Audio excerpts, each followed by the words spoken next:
Habang inaantay natin yung nilagang saging na naman na pangkain ngayong umaga. Bubuo natin itong Rubik's Cube kung gaano ka bilis natin mabubuo. Siguro mga 5 minuto to. Tagal. Okay, yung letter, kulay blue yung magiging base ko. Actually, natuto ako mag ganito nung matagal na. Tagal na.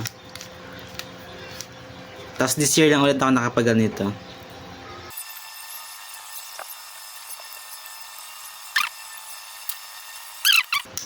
Ang hirap kasing iikot.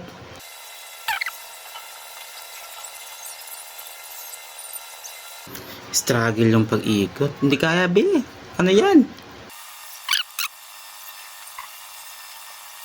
Okay, second layer. Nabuo na agad natin. 2 minutes.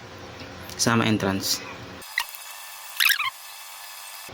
Nakapag-cross na tayo agad. Stop.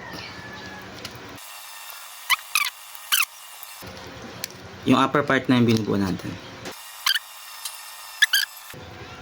Parang inikot siya. Hindi talaga kasi siya mabuo.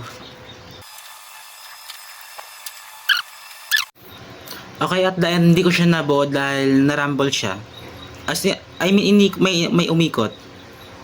Kaya, tapos yun, nagulo ulit. Yun lang.